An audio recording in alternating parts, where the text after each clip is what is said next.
Everyone, welcome to my YouTube channel Avinash Pawar EMRS. Today we are going to study class 10th economic subject, chapter number 2, sectors of the Indian economy. म्हणजेच आपण अर्थशास्त्रातील हा दुसरा धडा पाहणार आहोत. याच्यामध्ये भारतीय अर्थव्यवस्थेचे क्षेत्र आपण अभ्यासणार आहोत. तर याचा पहिला मुद्दा आपल्याला पाहायला मिळतो आहे की sectors of the economic activities. आणि मग ह्या ज्या काही आर्थिक जे काम आहे किंवा कार्य आहेत, या आर्थिक कार्याचे किती क्षेत्र आहेत. So let's look at these pictures. You will find that people are engaged in various economic activities. Some of these activities are producing goods. Some others are producing services. आता आपण काही पिक्चर पाहूया. हा पोस्टमन दिसतोय. तो ज्या काही पत्र आलेले आहेत तो वाढतोय, म्हणजे तो सर्व्हिस देतोय, सेवा देतोय, बरोबर आहे. त्याचबरोबर हा एक मजूर आहे, शेती करणारा. हे विट्याचं उत्पादन तयार करतायत, मजुरीही करतात, त्याच्यात मजूर पाहत आहेत. हे वस्त्र उद्योग आहे, कपडे विकत आहेत. त्यानंतर ते फार्मर्स दिसत आहेत, कापूस गोळा करताना हे फार्मर दिसत आहेत. तर हे सगळे पिक्चर्स आहेत ज्याच्यामध्ये आपण म्हणूया इथे आपल्याला सेवा पाहायला मिळते पहिल्या चित्रामध्ये. बाकीच्या याच्यामध्ये कुठेतरी वस्तूची निर्मिती आपल्याला पाहायला मिळते. त्याचबरोबर दुकानामध्येही हे सेवा वस्तू विक्रीची ती काम तिसरी करत आहे. म्हणजेच काय, आपण हे पिक्चर पाहिल्यानंतर आपल्याला लक्षात येतं की काही ज्या काही आर्थिक कामं आहेत त्या कामामध्ये जसं वस्तूची निर्मिती करणं, त्याचबरोबर सेवाही देणं, या सगळ्या आर्थिक कामे आहेत. These activities are happening around every minute even as we speak. आणि म्हणून ह्या ज्या काही आर्थिक घडामोडी आहेत, आर्थिक कामे आहेत, ह्या आपल्या भोवती सतत ह्या घडत असतात. ज्यावेळेस आपण बोलतो त्यावेळेससुद्धा. How do we understand these activities. म्हणजे ह्या ज्या काही आर्थिक कामं आहेत ते आपण कसे समजणार. So one way of doing this is to group them, classify them using some important criteria. आणि मग आपल्याला एक मार्ग याच्यातून काढता येईल की हे जे काही आर्थिक ज्या काही कामं आहेत ज्याच्यातून पैसा मिळतो किंवा आपल्यातून सेवा मिळते. जसं पोस्ट, आपल्याला कोणतरी पत्र पाठवलं आहे, परंतु ती सेवा आपल्याला कोणी दिली, पोस्टमनने दिली, आपल्या घरी येऊन पत्र दिलं, ही झाली सेवा. तर बरोबर आहे. आणि वस्तू निर्मिती म्हणजेच विटांची निर्मिती, बरोबर आहे. तर आपण असं म्हणूया की आपल्याला सेवा आणि वस्तू ह्या ज्या काही आर्थिक ॲक्टिव्हिटीज आहेत ह्या आपण याच्यामध्ये कशाप्रकारे याचे वर्गीकरण करायचं आहे. तर त्याचे ग्रुप तयार करावं लागतील, म्हणजेच ते क्लासिफाय करावं लागतील, वर्गीकरण करावं लागेल त्याचं. आणि त्यासाठी काही निकष ठरावे लागतील. So these groups also called sectors. आणि ज्यावेळेस आपण काही आर्थिक कामं केली जातात, म्हणजे मग ती शेतीची कामं असतील, मग ती विटा निर्माण करण्याची कामं असतील, किंवा पोस्टाने पत्र पाठवण्याची किंवा मजुरीची कामं असतील, कपडे विकण्याचे काम, दुकानाचं काम असेल, हे सगळे आर्थिक घडामोडी ज्यावेळेस आपण त्याचे गट तयार करतो त्या गटांना सेक्टर्स असं म्हणतात. आणि मग हे सेक्टर कशाचे आहेत, हे इकॉनॉमीचे सेक्टर्स आहेत. आर्थिक जे कामं करतो ज्याच्यातून आपल्याला पैसा मिळतो त्या आर्थिक कामाचे गट तयार केलेले आहेत आणि त्याला सेक्टर असं म्हटलेलं आहे. मग भारतीय अर्थव्यवस्थेमध्ये असे कोणकोणते सेक्टर्स आहेत त्याचा आपण अभ्यास करणार आहोत. We begin by looking at different kinds of economic activities. आणि मग याची आपण सुरुवात कशी करणार आहोत, वेगवेगळ्या ज्या काही आर्थिक कामं आहेत ते पाहून आपण ह्यांचं जे काही क्लासिफिकेशन आहे किंवा आपण त्याचं ग्रुप जे करणार आहोत त्याला सेक्टर्स असं म्हणतात. ग्रुप सेक्टर याचं दुसरं नाव आहे ग्रुप. कशाचे ग्रुप करायचे आहे, आर्थिक कामांचं, म्हणजे ज्याच्यातून पैसे मिळतात ते आहेत इकॉनॉमी. आणि जे कामं, ॲक्टिव्हिटी म्हणजे कामं. There are many activities that are undertaken by directly using natural resources. म्हणून अशा खूप साऱ्या आपण म्हणूया कामं आहेत ज्याच्यामध्ये निसर्गाची जी काही साधनसंपत्ती आहे त्याचा आपण म्हणूया प्रत्यक्षपणे त्याचा आपण वापर करतो. Take for example the cultivation of cotton. It take place within a crop season. For the growth of cotton plant we depend mainly but not entirely on the natural factor like rainfall, sunshine, climate. आता आपण एक उदाहरण घेऊया. उदाहरणार्थ कापसाची लागवड केली तर हा कापसाची लागवड ही विशिष्ट सीझनमध्येच आपल्याला पाहायला मिळते आणि त्याची कापसाची जी काही वाढ आहे, त्या झाडाची जी काही वाढ आहे ती कशावर अवलंबून आहे? आपण म्हणूया प्रामुख्याने, संपूर्णपणे नाही, परंतु प्रमुख गोष्टी कोणत्या आहेत त्याच्यामध्ये? काही नैसर्गिक घटक आहे, जसं की पाऊस आहे, सूर्यप्रकाश आहे, किंवा आपण म्हणूया वातावरण आहे. ह्या सगळ्या घडामोडी या कारणीभूत ह्या ठरत असतात की कापसाची वाढ ही कशा पद्धतीने ही होणार आहे. The product of this activity, cotton is a natural product. Similarly, in the case of an activity like dairy, we are dependent on the biological process of animal and availability of fodder, etc. आता ही झाली कॉटनच्या बाबतीत activity. काही जे आपण direct म्हणूया जमिनीतून आपण पीक घेतो आणि त्याच्यातून आपल्याला कॉटन मिळतो, म्हणजेच काय, डायरेक्ट आपण नॅचरल रिसोर्स वापरलेला आहे. बरोबर आहे. दुसरं आहे जे म्हणूया दुसऱ्या याच्यामध्ये आपण घटक जर घेतला की जसं डेअरीचे काही प्रोडक्ट जे आहेत, तर म्हणजे दुधाच्या संदर्भातील, तर यासाठी ज्या काही बायोलॉजिकल प्रोसेस आहेत, म्हणजे काही जैविक प्रक्रिया ज्या प्राण्यांच्या बाबतीत होणार आहेत, आणि त्याचबरोबर आपल्याला कचरा किती उपलब्ध होणार आहे याच्यावर आपल्याला डेअरीचे जे काही ॲक्टिव्हिटीज आहेत किंवा जे काही आर्थिक घडामोडी ज्या आहेत, कामं जे आहेत ते पाहायला मिळणार आहेत. The product here milk is also natural product. आता आपल्याला जनावरांकडून, गायांकडून किंवा शेळीकडून हे दूध हे मिळतं. हे डायरेक्ट नॅचरल रिसोर्सकडून मिळालेलं आपल्याला प्रोडक्ट आहे मिल्क. बरोबर आहे. जसं कॉटन आहे तसंच मिल्क पण आहे. Similarly minerals and ores are also natural product. त्याचबरोबर आपण म्हणूया मिनरल्स म्हणजे खनिजे जसं म्हणूया, किंवा कच्चे खनिजे आहेत, हे पण नॅचरल प्रोडक्ट्स आहेत. When we produce a good by exploiting natural resource, ज्यावेळेस आपण हे जे काही निसर्गाचा आपण काय करूया उपयोग करून जेव्हा एखादी काही वस्तू तयार करतो, नैसर्गिक साधन संपत्ती, नॅचरल रिसोर्सेसचा आपण उपयोग करतो आणि काहीतरी वस्तू तयार करतो, तर काय होतं, it is an activity of primary sector. आणि म्हणून ह्या क्षेत्राला आपण प्राथमिक क्षेत्र, प्रायमरी सेक्टर असं हे म्हटलेलं आहे. ज्यावेळेस नैसर्गिक साधनसंपत्तीचा, रिसोर्सेसचा आपण डायरेक्ट वापर करतो, त्यावेळेस त्याला आपण म्हणूया, आणि काही वस्तू तयार करतो, त्याला म्हणतात प्रायमरी सेक्टर. Why primary?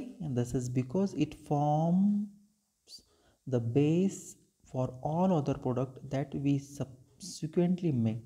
आणि म्हणून आपण म्हणूया याला प्राथमिक क्षेत्रच असं का म्हणतात? कारण हा जो जे दुसरे जे काही प्रोडक्ट्स आहेत त्याचा हा एक मूळ आधार आहे, हा बेस आहे, आणि याच्यावरून मग दुसरे प्रोडक्ट हे बनले जातात, आणि म्हणून याला प्रायमरी सेक्टर असं म्हटलं जातं. Since most of the natural products we get from agriculture, dairy, fishing, forestry, this sector is also called agriculture and related sectors. आणि काही ज्या गोष्टी आहेत ज्याला आपल्याला म्हणूया नैसर्गिक आपल्याला मिळतात, उदाहरणार्थ मग त्या काही जे प्रोडक्ट आहेत, काही जे उत्पादन आहे जे आपल्याला निसर्गातून मिळतं, मग ते शेतीमधून मिळतं, डेअरीमधून मिळतं, किंवा मत्स्यपालनामधून मिळतं, मासेपालनामुळे, किंवा जंगलातील फॉरेस्ट्री आपण म्हणूया. त्याचबरोबर हे जे सेक्टर्स आहेत त्याला आपण म्हणूया शेती, किंवा त्याला सहाय्यक जे क्षेत्र आहेत, हे सगळे जे क्षेत्र आहेत हे प्रायमरी सेक्टरमध्ये येतात. आपण आत्ताच पाहिलं होतं की प्रायमरी सेक्टर कशाला म्हणलेलं आहे, की एकूणच आपण ज्यावेळेस एखादी वस्तू तयार करतो, परंतु ती कशी तयार करतो, directly use of natural resource. मग आपण पहिलं उदाहरण पाहिलं होतं कॉटन, डायरेक्ट शेतकऱ्याला मिळालं ना उत्पादन. मिल्क, बरोबर आहे. तर हे सगळे जे काही उदाहरणं आहेत ही प्रायमरी सेक्टरची उदाहरणं आहेत, जिथे आपण नैसर्गिक साधनसंपत्तीचा उपयोग करतो आणि काहीतरी वस्तू तयार करतो, आणि म्हणून याच्यामुळेच दुसरं आणि तिसरं क्षेत्र निर्माण होतं. आणि म्हणून हा एक बेस आहे ज्याच्याद्वारे आपल्याला, जसं मासे हे सुद्धा आपण मत्स्य आपण नदीमधून किंवा तलावामधून हे घेतो किंवा पाळतो, मत्स्यपालन करतो आणि त्याचं प्रोडक्ट विकतो. हे सुद्धा डायरेक्ट प्रोडक्ट निसर्गाने आपल्याला डायरेक्ट दिलेलं आहे. जंगलातून काही गोळा करतो आपण, उदाहरणार्थ डिंक असेल, मध असेल, त्याला आपण फॉरेस्ट्री म्हणतो. डेअरी प्रोडक्ट, दूध डायरेक्ट आपल्याला शेळी किंवा गाय आपल्याला शेती देते, किंवा ॲग्रिकल्चर, हे सगळे जे काय आहेत हे प्रायमरी सेक्टरमधले प्रोडक्ट आहेत.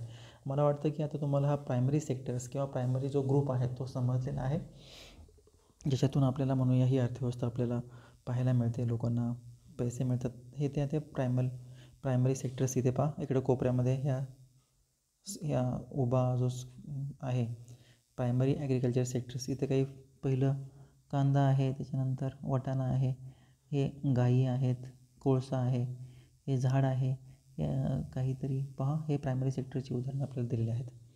पुन्हा या चित्राकडे आपण येणार आहोत. Secondary sectors cover activities in which natural product are changed into other form through way of manufacturing that we associate with the industrial activities. आता दुसरा जो सेक्टर आहे सेकंडरी सेक्टर म्हणजे दुसरं क्षेत्र. याच्यामध्ये कोणकोणत्या ॲक्टिव्हिटीज येतात, आर्थिक कामं कोणकोणते येतात म्हणतात. ज्यावेळेस नॅचरल प्रोडक्ट जे आहे नैसर्गिक जे म्हणजे प्रोडक्ट आहे, प्रोडक्ट म्हणजे काय उत्पादन, नैसर्गिक उत्पादन हे कशा स्वरूपात केलं जातं, they are changed into the form through the way of manufacturing. त्याचं मॅन्युफॅक्चरिंग केलं जातं म्हणजे कंपनीमध्ये त्याचं उत्पादन हे घेतलं जातं. So that we associated with the industrial activity. आणि ह्याच्यामध्ये कोणकोणत्या ॲक्टिव्हिटीज असतात, इंडस्ट्रियल ॲक्टिव्हिटीज म्हणजे उद्योग म्हणूया आपण, कारखान्यामध्ये ह्या वस्तू तयार होतात. It is a next step that after primary the product is not produced by nature but has to made and therefore some processes of manufacturing is essential. आणि म्हणून इथं जे उत्पन्न तयार होतं ते आपल्याला निसर्गातून डायरेक्ट मिळत नाही. जसे मासे मिळायचे, दूध मिळायचे, कापूस मिळायचा, तसं डायरेक्ट निसर्गाकडून मिळत नाही. तर याच्यावर काहीतरी प्रोसेस करावी लागते. उत्पादन मॅन्युफॅक्चरिंग म्हणजे उत्पादन करावं लागतं. ते मॅन्युफॅक्चरिंग कुठं होतं, इंडस्ट्रीमध्ये होतं. So this could be in a factory. आणि हे कुठे तयार होतं, factory or a workshop or at home. हे घरामध्ये किंवा एखाद्या वर्कशॉपमध्ये किंवा आपण म्हणूया फॅक्टरीमध्ये ह्या वस्तू तयार होतात. For example using cotton fibre from the plant. आपण या कापसापासून आपण कॉटनचा एक फायबर घेतला, आपण म्हणूया तंतू धागा घेतला, त्याच्यानंतर काय केलेलं आहे, स्पिन यार्न, तो धागा जो आहे ते सूत विणलेला आहे. अँड व्ह्यू क्लोथ, त्याचं पण काय तयार केला, कपडा तयार केला. सो ही जी प्रक्रिया आहे, कापूस डायरेक्ट मिळाल्याने निसर्गापासून ते झालं प्रायमरी सेक्टर. पण त्या कापसाचा धागा केला, तो विणला, त्याचं सूत तयार केलं, कापड तयार केलं, कापड हे कारखान्यामध्ये तयार झालं म्हणून त्याला सेकंडरी सेक्शन असं म्हणतात. Using sugar cane is as a raw material and we make sugar or gur. आता आपण म्हणूया की ऊस आहे, ऊस हा कच्चा माल आहे, तो प्रायमरी सेक्टर आहे. पण त्याच्यापासून आपण काय बनवलं, जर साखर बनवली किंवा गूळ जर बनवला, तर साखर किंवा गूळ हे फॅक्टरीमध्ये बनलं जातं. साखर कारखाने माहिती आहेत ना. मग साखर कारखाना हे काय झालं, सेकंडरी सेक्टर झालं. We convert earth into bricks and use bricks to make houses and the building. आता आपण माती हे निसर्गाचा सोर्स झाला, पण त्या मातीचा उपयोग करून काय बनवलेलं आहे, विटा बनवल्या आहेत आणि विटाने घर किंवा बिल्डिंग्स हे बांधलेले आहेत.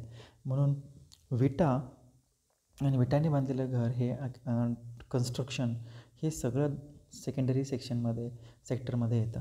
Since this sector gradually become associated with the different kinds of industries that came up, it is also called industrial sector. आणि ह्या ज्या प्राथमिक सेक्टरमधून ज्या काही वस्तू मिळतात त्याच्यावर प्रक्रिया करून कारखान्यामध्ये उपलब्ध केलं जातं आणि म्हणून इंडस्ट्रीमधून त्याचं उत्पादन केलं जातं त्या वस्तूंचं, म्हणून त्याला इंडस्ट्रियल सेक्टर असंही म्हटलं जातं, ज्यालाच आपण पाहिलं होतं आत्ताचं सेकंडरी सेक्टर. आणि शेवटचा जो आहे, after primary and secondary there is a third category of activities which fall under tertiary sector and is different from the above two. आता आपण पहिले दोन पाहिले, तिसरं सेक्टर म्हणजे टर्शरी सेक्टर असं म्हणतात, ते दोन्हीपेक्षा थोडंसं वेगळं आहे. These are activities are that help the development of primary and secondary sectors. आणि याच्यामुळे काय म्हणतात, याच्यामध्ये कोणकोणते ॲक्टिव्हिटीज येतात, कामं येतात, ज्याच्यामुळे प्राथमिक आणि द्वितीय क्षेत्राचा विकास होतो. These activities by themselves do not produce a good but they are an aid or a support for the production process. आता याच्यामध्ये अशा ॲक्टिव्हिटीज येतात ज्याच्यामुळे मदत होते, कशाला, प्रोडक्शनची जी प्रोसेस आहे, उत्पादनाची जी प्रक्रिया आहे त्याला मदत करण्याचं काम हे टर्शरी सेक्टर करतो. उदाहरण पाहूया आपण. For example, goods that are produced in primary or secondary sector would need to be transported by truck or train and then sold in wholesale or retail shops. आता एखादी वस्तू आहे आपण ती प्रायमरी सेक्टरमध्ये तयार झाली, उदाहरणार्थ कापूस, सेकंडरी सेक्टरमध्ये तयार झाली, जसं आपण उदाहरण घेतलं कापड, बरोबर आहे. आता ते कापड आपल्याला ते कुठून तरी न्यावं लागेल ना, त्याचं ट्रान्सपोर्टेशन करावं लागेल, त्याचं वहन करावं लागणार आहे. तर ते ट्रान्सपोर्टेशन करण्याचं काम ह्या ट्रक्स आणि ट्रेनच्या माध्यमातून रिटेलर्स शॉप्सकडे नेलं जातं, जिथे होलसेलमध्ये त्या माल जो घेतला जातो. तर मग हे ट्रान्सपोर्टेशन कोणत्या सेक्टरमध्ये येतं? टर्शरी सेक्टरमध्ये. यांनी कोणाला मदत केलेली आहे? प्रायमरी आणि सेकंडरी सेक्टरला. So at a time it may necessary to store these godown. काही वेळा काय होतं की कांदा झाला आपला तयार, तो कांदा आपल्याला स्टोअर हाऊसमध्ये ठेवावा लागणार आहे. मग जे स्टोअर हाऊस जे आहेत ते आपण म्हणूया, जे गोडाऊन्स आहेत हे टर्शरी सेक्टरमध्ये आहेत, कारण ते सेवा देतात कूलिंग करण्याच्या, थंड करण्याच्या. We also may need to talk to the other over telephone, send letter, communication, to borrow money from banks, to help production and trade. आता हे जे काही आपल्याला काही वेळा आपल्याला टेलिफोनवर बोलावं लागतं. आता टेलिफोन ही सेवा आहे म्हणून ती टर्शरी सेक्टरमध्ये येते. त्याच्यानंतर आपल्याला पैसे उसने घ्यावं लागतात बँकेतून, तर बँक पण पैसे देण्याची काय पुरवते? आपल्याला सेवा पुरवते. So banking is also called tertiary sector. त्याचबरोबर आपल्याला प्रोडक्शन आणि व्यापार करावा लागतो. So transport, storage, communication, banking, trade are some example of tertiary activities. आत्ता ज्या आपण सगळ्या ॲक्टिव्हिटी पाहिल्यात ह्या तृतीय सेक्टरमध्ये येतात, ज्या आपल्याला सेवा पुरवतात. Since this activities generate services rather than good. याच्यामध्ये कोणतीही वस्तू तयार होत नाही, परंतु सर्व्हिसेस मिळते. And tertiary sector is called service sector. आणि म्हणून हे सेवा देते म्हणून याला सर्व्हिस सेक्टर असं म्हणतात. जसं बँक पैसे देण्याची सेवा पुरवते. कम्युनिकेशन म्हणजे जसं आपण रिचार्ज केला तर आपल्याला बोलायची संधी मिळते फोनवर दुसऱ्याशी, बरोबर आहे. म्हणून ही एक सेवा आहे. आणि म्हणून तिसऱ्या सेक्टरमध्ये सेवा आपल्याला देण्याचं काम ह्या सेक्टरमध्ये होतं. So service sector also includes some essential services that may not be directly help in the production of good. For example, आता काही टर्शरी सेक्टरमध्ये, तृतीय क्षेत्रामध्ये अशा ज्या काही घडामोडी आहेत त्याच्यामध्ये आपण म्हणूया ॲक्टिव्हिटीज आहेत, ज्याच्यामध्ये वस्तूचं डायरेक्ट उत्पादन केलं जात नाही, परंतु त्याला वस्तू उत्पादन करण्यासाठी ते मदतही करत नाहीत. For example, we require teachers, doctors and those who provide personal services such as washermen, barbers, cobblers, lawyers, and the people do administrative and accounting works. In recent times, certain new services based on the information technology such as the internet cafe, ATM booths, call centers, software companies, etc. have become important. आता काही वेळा प्रत्यक्ष उत्पादन करण्यासाठी त्या मदत करत नाहीत. काही घटक याच्यामध्ये असे आहेत. तर काही सेवा असे आहेत, उदाहरणार्थ टीचर जे शिकवतात, डॉक्टर्स जे रुग्णाला बरे करण्यासाठी सेवा पुरवतात. त्याचबरोबर आपण म्हणूया कपडे धुणारा असेल, न्हावी असेल, चप्पल शिवणारा असेल किंवा व्यापारी असेल, लॉयर असेल, जो आपण जर काही अडचण आली तर आपण दाद मागू शकतो, अन्याय झाला तर. ते वकिली व्यवसाय जो आहे हे सगळे, किंवा आपल्याला काही प्रशासनाची कामे करावी लागतात किंवा अकाउंटिंगची कामं करावी लागतात. तर हे सगळ्या ज्या सेवा ज्या आहेत, त्याचबरोबर इन्फॉर्मेशन टेक्नॉलॉजी, याच्यामध्ये इंटरनेट, कॉम्प्युटर्स हे येतं, ईमेल येतो, ह्या सगळ्या सेवा, ATM बूथ, त्याचबरोबर कॉल सेंटर्स. आपल्याला काही अडचण आली, एखादी वस्तू खराब आहे माझी, मी कॉल सेंटरला फोन केला, बरोबर आहे. सॉफ्टवेअर कंपनी ह्या सगळ्या टर्शरी सेक्टर्समध्ये येतात, त्या सेवा पुरवण्याचं काम करतात. ATM सेवा पुरवण्याचं काम करतो. आपण तिथे जातो, ते पैसे देतं मशीन आपल्याला, बरोबर आहे. तर ह्या सगळ्या ज्या सेवा पुरवणाऱ्या आहेत ह्या सगळ्या टर्शरी सेक्टरमध्ये येतात. So that's all from my side. Thank you friends for watching this video.